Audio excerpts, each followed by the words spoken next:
charger. Depart me from my way, maybe small. Allah Abba, he my father. I was in the maze of the dark. Yeah, he called me, he restored me. That's why I give all praise to the Father. And regardless, he the author. I'ma send my prayers to the heavens. To the Father, Allah Abba. Depart me from my way, maybe small. Allah Abba, he my father. I was in the maze of the dark. Yeah, he called me, he restored me. That's why I give all praise to the Father. And regardless, he the author of all things, all days and all ways. I'ma walk in Yahweh as always, cause I'm focused on Yahweh, not always.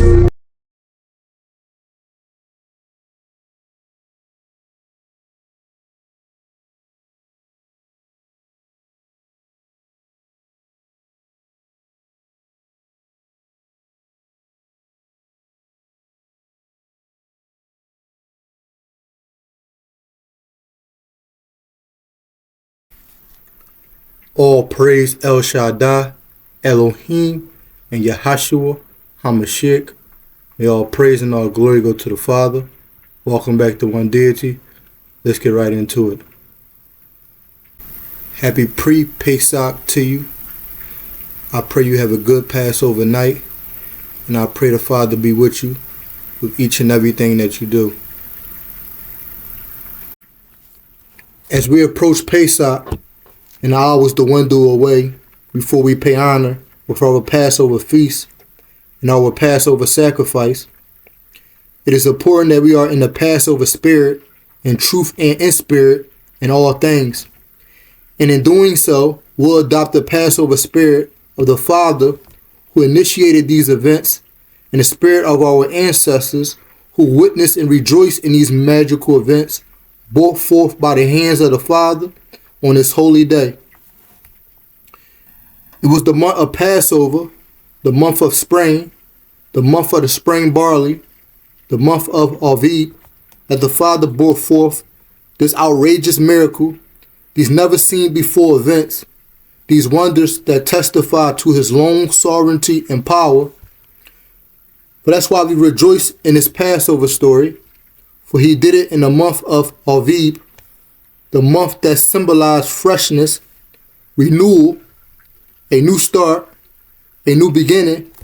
And because of this, it is a time for rejoicing and celebration, not to be dull, but to put the music on and to raise your spirit, to elevate your vibration, so that all farers know that we are rejoicing in the love, strength, and the power of the Lord who delivered our ancestors back on that mighty day.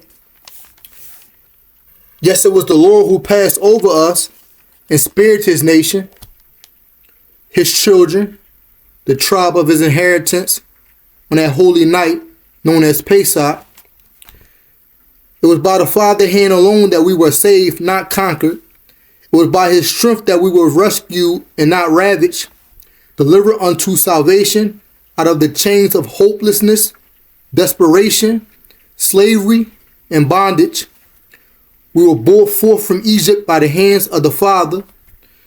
So there's no way in God's green earth should you ever think that deliverance is impossible in any situation when it comes to the Father. By the truth of this Exodus story, and by our exit from Mitzrayim, our miraculous exodus from Egypt, it is no surprise that we hold steadfast to the truth that God can do anything and all things. Yes, indeed, anything and all things are made possible by the hands of the Father. And this Exodus story gives great testimony to the fact that God had the strength and power to do all things.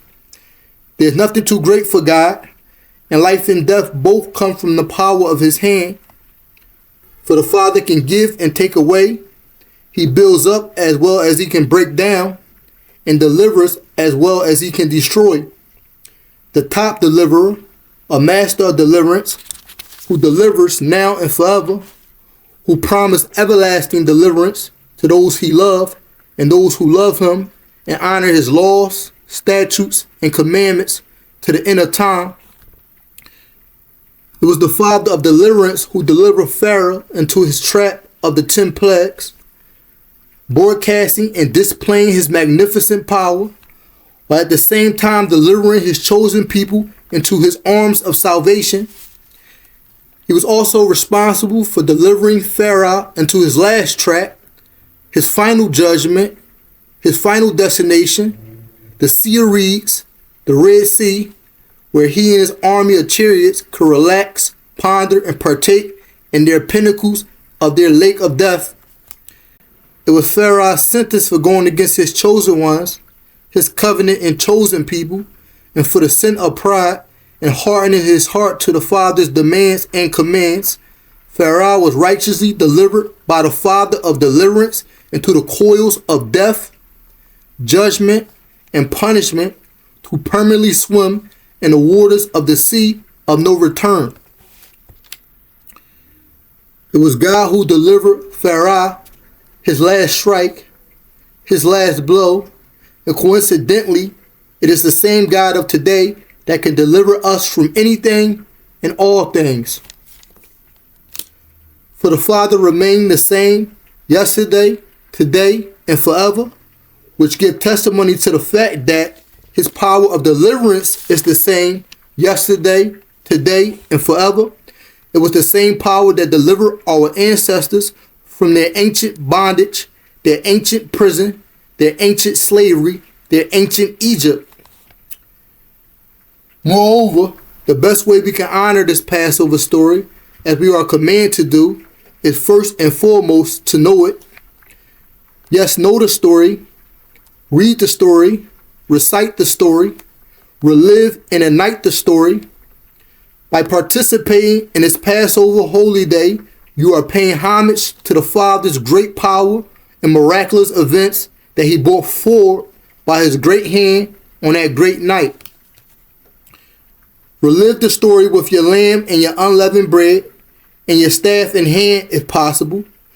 If no whole lamb, lamb chops will do. What matters most is that you are honoring it in truth and in spirit. Relive this holy day with roasted lamb, bitter herbs, and a motivation to eat your fill fast. Don't have a roaster or don't know how? A pan or oven may do. What matters most is that you are honoring this story in truth and in spirit. What are you to do if you don't have no lamb at all? Then go to a neighbor's. Don't have no neighbors at all, then eat your unleavened bread. If you're without victuals and not even fortunate enough to have unleavened bread, then eat your Passover story. It is your godly food, for it is all you need. For what you don't have don't matter. What matters most is that you are honoring this story and paying respect to the Father in truth and in spirit. We wholly pray that the Father forgive us for any shortcomings on this day. I truly pray that the Father have mercy on us if our ritual is not up to his standards or not up to par, but that he corrects us so we can make all things right in his eyes. The Passover day is about giving glory to the Father for his wonders and miracles and honoring the Father by remembering. Yes, indeed, remembering. Remembering is such an important trait. It was one thing that our ancestors always struggled with. They always forgot to remember. They always failed to remember what the Father did for them. And because of that, they fell for idolatry and disobedience, and all types of non-piety. Just for not remembering will cause you to do things that you'll regret. Like the Israelites complaining in the wilderness about having no water or no food, when the Father just saved them from the chains of death and desperation. What fools they were for not remembering what the Father did for them in Egypt, that they even had life to eat. See, it's all about remembering, and remembering is such an important action that if you commit to do it, you'll sustain. So when it comes down to remembrance in life, just remember this. If you remember, you'll remain. If you remember your heart inside of you, that God gifted you from the beginning, it will become really hard for you to remain in sin. If you remember his laws, statutes, and commandments when faced with controversy or when hard decisions arise, you can be sure that you won't be led astray. but you'll righteously remain in his way. If you remember all that the Father did and all that the Father do, it will become easy for you to remain in the house of righteousness, taking shelter in a room of gratefulness all the days of your life. And if you remember the 10 plagues of destruction that was dished out, that was delivered upon the Egyptians' head, and the final plague of the death of all the Egyptian firstborn, man and beast, if you remember this, then you will remain in the Passover spirit every first month of spring, while paying homage and respect to the Father for passing over our homes while delivering our ancestors to the safety and refuge he promised them. These signs and wonders were all miraculous events, but in retrospect, I marvel over these events, even though I believe we can't fathom these experiences, to be honest. Just imagine your whole prominent river turning into blood, as well as all other bodies of water in the land, and frogs coming out of the Nile to invade every house of the people and to cover every spot of the land. And even after the frogs disappeared, there was lice that miraculously appeared from the dust of the ground. They covered every spot in the land and harassed the animal and people all around. Then there was the wild beasts or wild flies who covered every inch of the land. They swallowed up houses and even buildings and left ceilings covered right where they stand. Next, it was the pestilence of their stock that left their flock with a fatal disease. All the livestock of the Egyptians died, but of the Israelites, not one disease. Then he took the ashes and dust from the ground. The black soot in Pharaoh's face was the soil. He took the ashes and dust from the ground and threw it in the air, and everyone got boils. Can you picture the horror of this, or put yourself in that position so you could just imagine the pain? Then came thunder, hail, and lightning, not just regular, a massive storm. Can you just imagine the rain? Then the 8th plague came, the plague of locusts, to cover the land and devour what was left of the crop. Yes, indeed, the 8th plague came. Pharaoh cried to Moses, pleading for mercy and begging for it to stop. Moshe would relieve him, but even after his relief, he still wouldn't give the Israelites their freedom. Then came the 3 days of darkness. The 3 days of darkness began, so dark that nobody could see him. The land was complete darkness for 3 days. No one could move a feet or move about. But even with these terrifying signs, Pharaoh paid Moses no mind, and he still wouldn't let the Israelites go about. Then again, Pharaoh finally flew off the handle. He told Moses he couldn't stand him, and if he was to see him again, he would be handled. Pharaoh told Moses, get out of my sight, for if I see your face again, you are sure to die. Then Moses replied, I will never see your face again, and he was confident in his statement, and I wonder why. Because the 10th plague would emerge, the final plague of the surge, the final plague of the day, but the first plague of the first. It was the plague of the Passover, where our sons were devoured.